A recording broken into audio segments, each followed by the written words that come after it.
Donc le projet Aéroliance Paris, c'est un projet que nous portons, nous, à FTRP, avec la communauté Terre de France et la ville de Tremblay en France. C'est un projet de parc d'activités qui se situe au cœur même du Grand Roissy, à proximité immédiate de l'aéroport. L'emplacement est idéal. On a parlé tout à l'heure au cœur du Grand Roissy, je dirais même au cœur du cœur, puisque c'est exact de 200 hectares est situé pratiquement à 500-600 mètres des pistes de l'aéroport. Donc remarquablement placé, remarquablement desservi par les transports. Je vais très vite, aéroport international, l'ensemble du réseau TGV européen et français qui arrive sur ce secteur-là, ligne B du RER, également l'autoroute A1, la francilienne, l'autoroute A3, bref, il est rare de voir des territoires aussi bien desservis par les transports. Sur la programmation, donc vous avez compris qu'il y avait deux parties dans cette opération. Donc la partie sud de la zone est dédiée à l'extension du parc d'exposition avec une cité de l'exposition qui sera un certain nombre d'équipements et de projets d'accompagnement de cette fonction événementielle liée au parc. Et sur la partie nord, nous développons ce que nous appelons plus précisément Aéroliance Paris, donc, qui est donc cette partie-là, donc qui est développée par la FTRP. Le deuxième projet, c'est un projet un peu plus classique, disons, c'est un projet de logistique, donc, qui est porté par le groupe Barjane, alors qui est bien connu ici dans le sud de la France, parce que c'est un investisseur important dans le sud de la France, mais qui commence à s'implanter en région parisienne. Et donc nous sommes heureux de l'accueillir dans cette opération d'Aéroliance. Donc je vais laisser son gérant, M. Barletier, présenter ce projet. Merci. Alors je suis particulièrement content d'être parmi vous aujourd'hui, parce que ça fait 1 an qu'on travaille sur cette opération et on a signé la semaine dernière, donc on a beaucoup moins d'images parce que c'est tout frais, mais on est très heureux parce que c'est beaucoup de semaines de travail, de mois de travail pour arriver à ce projet-là. Donc la société Barjane, quelques mots pour nous présenter parce que je crois que tout le monde ne nous connaît pas. Nous sommes une foncière et nous avons plusieurs métiers. Nous sommes aménageurs, nous sommes développeurs, c'est-à-dire que nous concevons des projets, nous les finançons, nous les construisons et nous les commercialisons. Nous sommes un groupe intégré et nous les gérons, ce qui est très important pour des bâtiments, pour des actifs immobiliers, parce que ce qui va permettre d'avoir une pérennité des actifs immobiliers, c'est l'entretien et l'attention qu'on va leur apporter une fois qu'ils sont livrés. Notre stratégie, c'est de nous développer dans les régions porteuses en termes de logistique. Donc, nous sommes très implantés en région PACA avec de nombreuses opérations. Et depuis quelques années, nous travaillons donc à nous implanter en région parisienne. Donc, c'est chose faite et nous ne nous implantons pas n'importe où.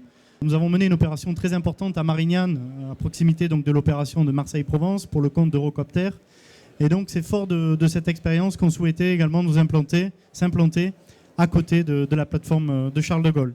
Nous avons lancé la commercialisation et nous nous adressons donc à une logistique donc, à haute valeur ajoutée, des gens qui travaillent avec la plateforme aéroportuaire parce qu'il y a un niveau qualitatif dans cette zone qui font que nous nous adressons à une logistique de pointe. En ce qui concerne le projet en lui-même, je vais juste dire quelques mots avant de passer la parole à notre architecte Gabriel Franc. C'est un projet donc, d'une surface foncière de 9 hectares 7. En ce qui concerne les surfaces d'entreposage, donc vous voyez 7 cellules pour 42 000 m². Et nous avons deux plots de bureaux de part et d'autre d'une surface de 2 000 m² chacun, ce qui fait qu'au total, nous pourrons construire 48 000 m² environ. Élément très fort de notre opération, c'est que ce projet sera certifié ISO 14001. Depuis le 1er janvier 2013, le groupe Barjane est certifié ISO 14001, donc toutes ces opérations sont certifiées, donc celle-ci le sera également. Nous avons fait le choix, en collaboration avec la FTRP, de certifier cette opération haute qualité environnementale.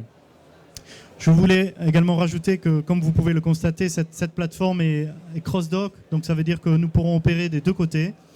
Et également, c'est un projet qui qui peut être divisé, donc nous pouvons accueillir plusieurs utilisateurs.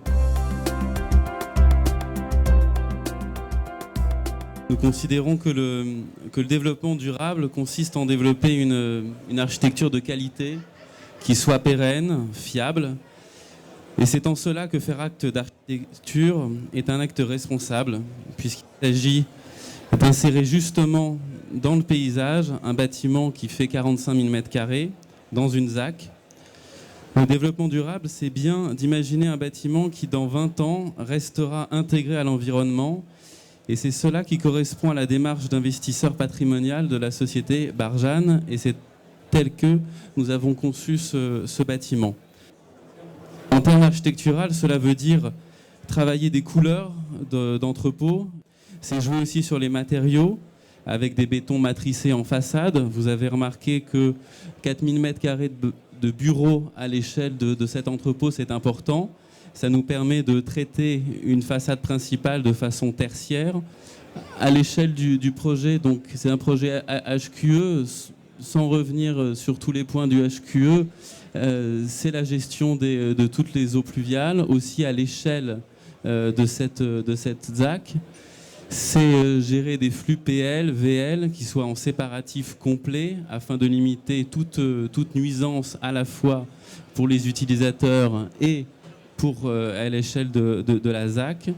Et puis c'est fortement paysager. Je dirais aussi qu'il s'agit de développer un projet qui est une valeur et une qualité esthétique qui servent l'image de l'utilisateur. Nous ne sommes pas des consommateurs d'espace irrésolus. Nous avons soustrait 500 hectares à l'urbanisation de manière à créer autour du vieux pays pratiquement un espace forestier de 240 hectares. Ça se fera dans l'avenir. Mais en tous les cas, c'est ce schéma qui a été adopté à l'époque et avec aussi le parc du Saussay de 100 hectares. Actuellement, il y a des cultures à cet endroit-là.